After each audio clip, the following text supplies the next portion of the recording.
warahmatullahi wabarakatuh. Selamat siang anak-anak. Perkenalkan, nama saya Indah Karunia. Kalian bisa panggil saya dengan sebutan Bu Indah. Saya adalah mahasiswi semester 6 Universitas Negeri Jakarta. Insya Allah pada pertemuan kali ini saya akan membersamai kalian, khususnya pada mata pelajaran ekonomi. Saya sangat mengapresiasi kehadiran kalian semua pada pertemuan kali ini, karena di kondisi yang sedang karantina dan pandemi seperti ini, kalian masih semangat dalam menuntut ilmu.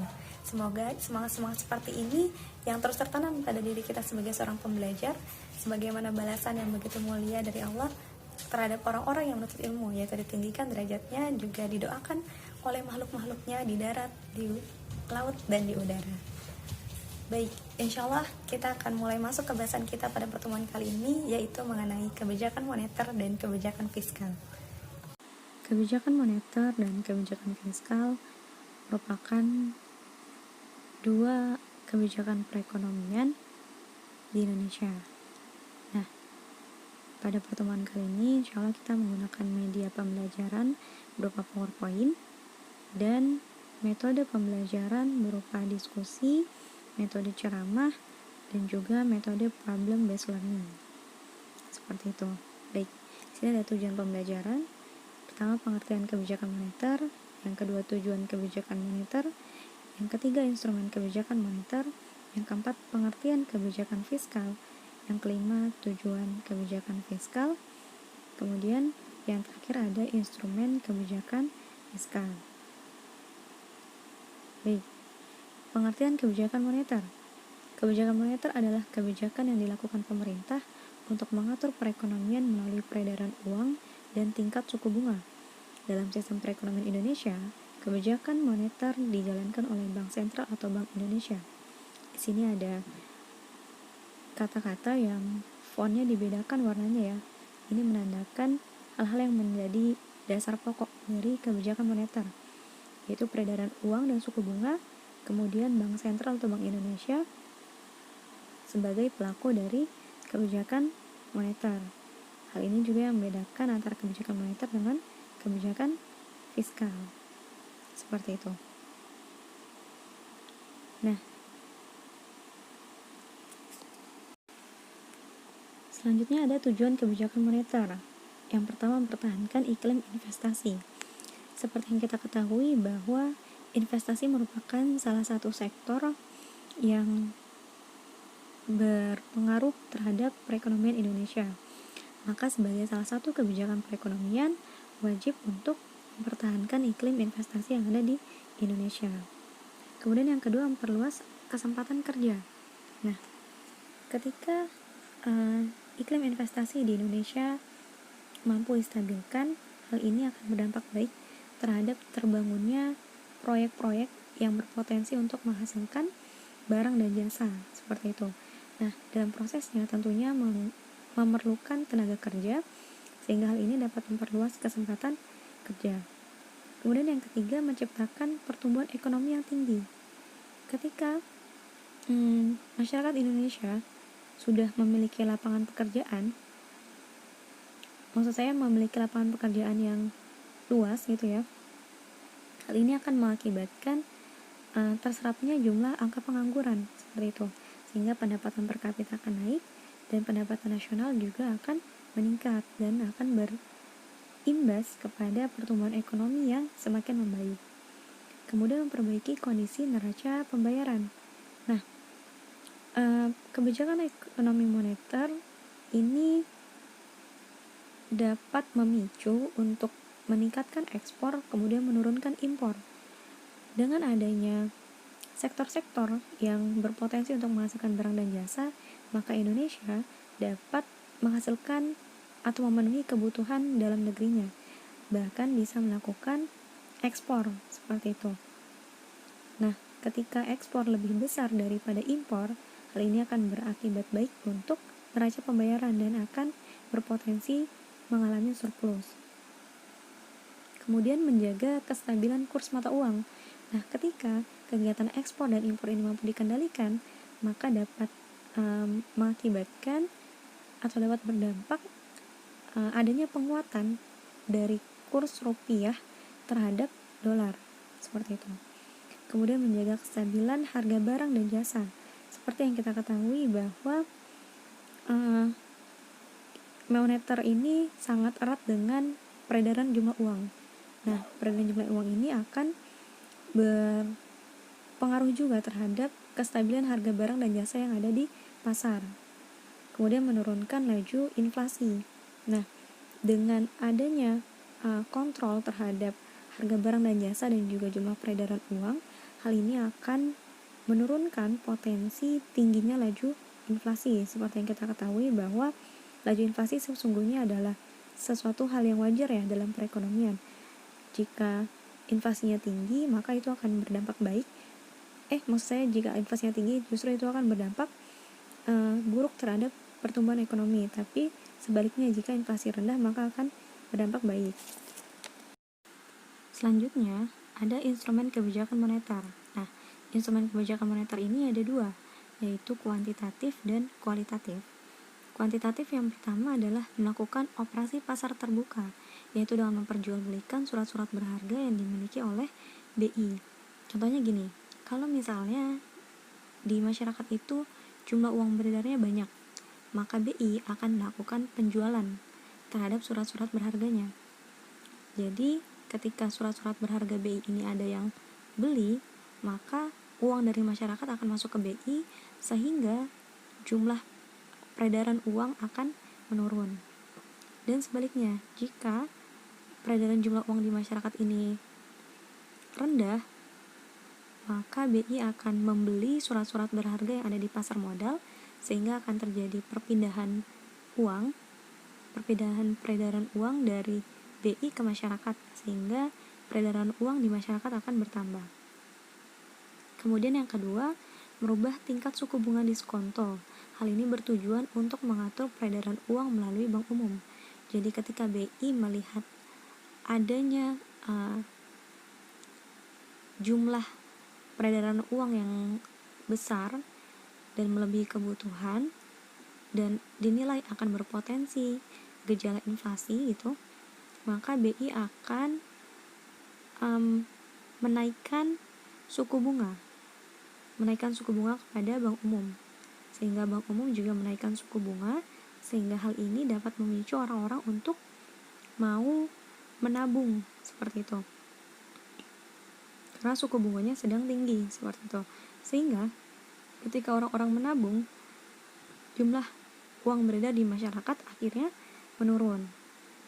Kemudian ada merubah presentase cadangan minimal bank umum. Baik, jadi bank sentral akan mengeluarkan peraturan terkait menaikkan atau menurunkan cadangan minimal bank umum seperti itu. Ketika peredaran jumlah uang di masyarakat itu banyak, maka bank umum akan memerintahkan untuk menaikkan cadangan minimal bank umum seperti itu, sehingga jumlah uang beredar di masyarakat menjadi turun. Dan sebaliknya. Baik, lanjut ke instrumen kebijakan moneter yang kualitatif. Yang pertama, pengawalan pinjaman secara terpilih untuk memastikan bahwa bank-bank perdagangan memberikan pinjaman dan melakukan investasi sesuai dengan yang diinginkan pemerintah. Contohnya, bank sentral itu mengawasi bahwa bank-bank umum ini memberikan kemudahan pinjaman kepada pengusaha-pengusaha kecil UMKM. Seperti itu. Hal ini juga bertujuan untuk meningkatkan perekonomian masyarakat menengah bawah. Kemudian yang kedua, pembujukan moral, yaitu membujuk bank-bank secara moral agar menambah dan mengurangi jumlah pinjaman. Seperti itu. Baik, lanjut pengertian kebijakan fiskal. Kebijakan fiskal adalah kebijakan ekonomi yang dilakukan oleh pihak pemerintah guna mengelola dan mengarahkan kondisi perekonomian ke arah yang lebih baik dan mengendalikan pengeluaran dan penerimaan negara. Baik. Jadi di sini ada font juga yang dibedakan warnanya. Kuncinya adalah kebijakan fiskal ini dilakukan oleh pihak pemerintah. Seperti itu. Komponennya adalah pengeluaran dan penerimaan dari suatu negara. Baik, ini adalah yang membedakan fiskal dan moneter. Tujuan kebijakan fiskal. Yang pertama, mencapai kestabilan perekonomian nasional. Jadi dengan adanya pengaturan antara pendapatan dan pengeluaran suatu negara, maka ketika dapat diawasi atau dikontrol dengan baik antara pendapatan dan pengeluaran, maka akan terciptanya kestabilan dari perekonomian nasional itu sendiri. Yang kedua, memacu pertumbuhan ekonomi. Jadi ketika pendapatan negara itu dapat dimanfaatkan dengan maksimal untuk membiayai kegiatan-kegiatan atau pengeluaran yang produktif, maka itu akan memacu terhasilkannya barang dan jasa, sehingga berdampak untuk pertumbuhan ekonomi yang semakin baik. Kemudian mendorong laju investasi.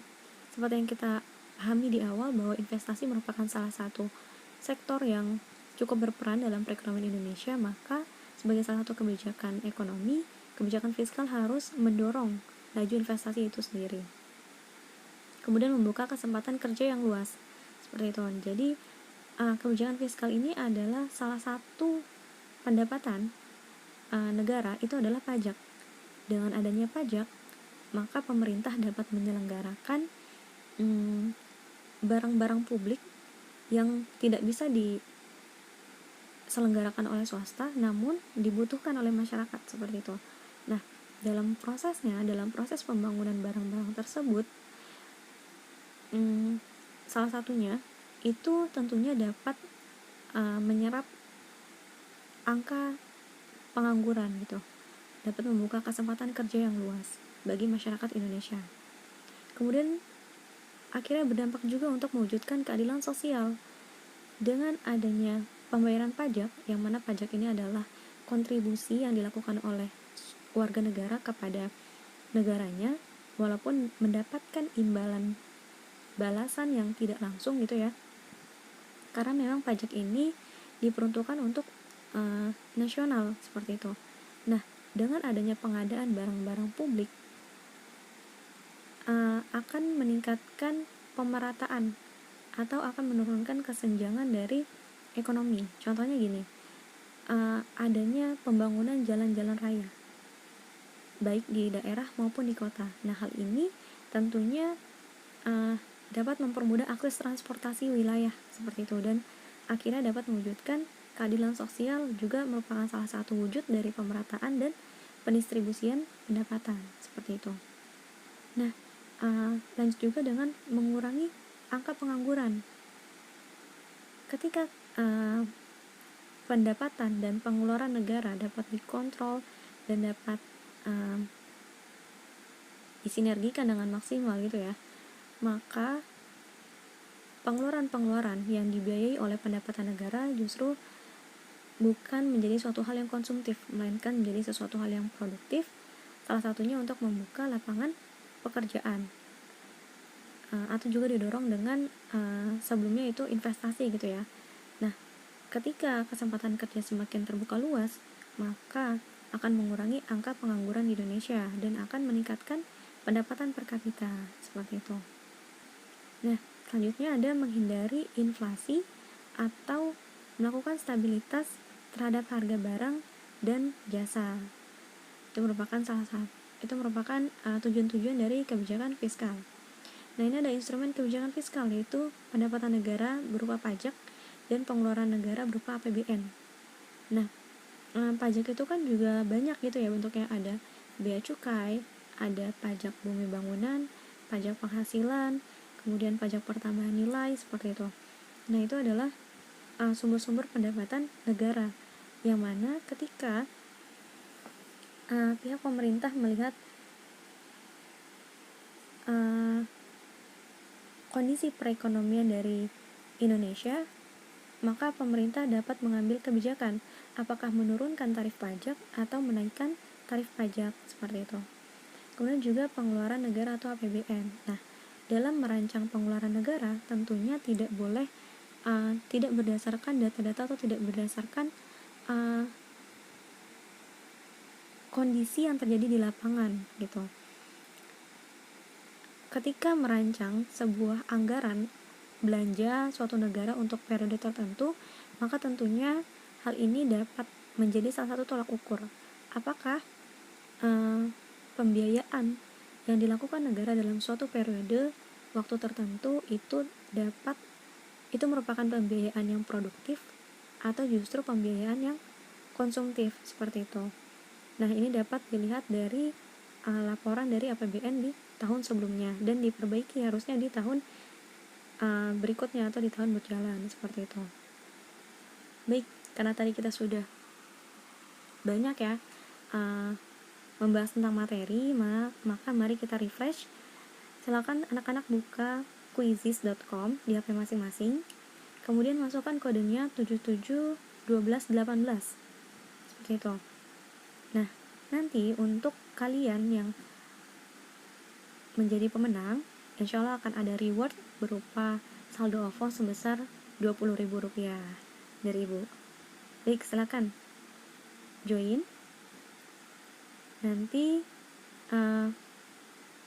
pemenangnya akan diumumkan ketika di grup WhatsApp kita gitu ya. Quizizz ini jadi salah satu media untuk akhirnya kita mengevaluasi apakah materi yang disampaikan pada proses kegiatan pembelajaran ini dapat diserap oleh siswa secara maksimal atau tidak, seperti itu. Maka kita menggunakan media yang cukup menarik gitu ya untuk mengevaluasi kegiatan belajar mengajar hari ini. Baik, sekalian menunggu kita buka studi kasus. Jadi sesuai tadi ya, metode pembelajarannya problem based learning, maka kita harus melihat masalah-masalah apa yang hari ini terjadi di Indonesia dan kita selesaikan dengan pengetahuan-pengetahuan yang kita ketahui. Contohnya, dalam masa pandemi COVID-19, perekonomian Indonesia cukup mengalami dampak atau cukup berdampak gitu ya. UMKM banyak yang terpaksa tidak berjualan, namun usaha-usaha online justru meraup keuntungan dengan kondisi karantina seperti ini. Diskusikan dengan kelompokmu tentang hal ini.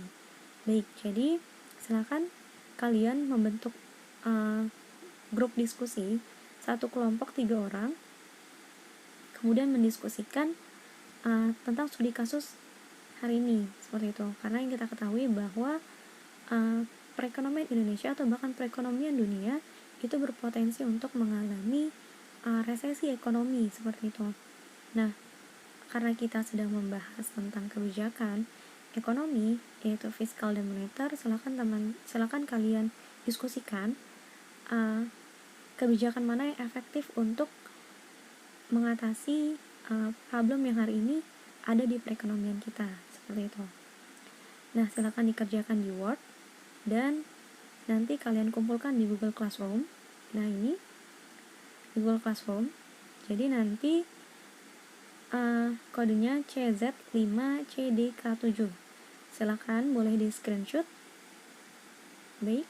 Nah, nanti silakan dikumpulkan tugasnya dalam bentuk Word berdasarkan hasil diskusi kalian semua. Jadi nanti dalam Word itu ada nama-nama kelompoknya, seperti itu ya. Baik, jika ada pertanyaan silakan disampaikan.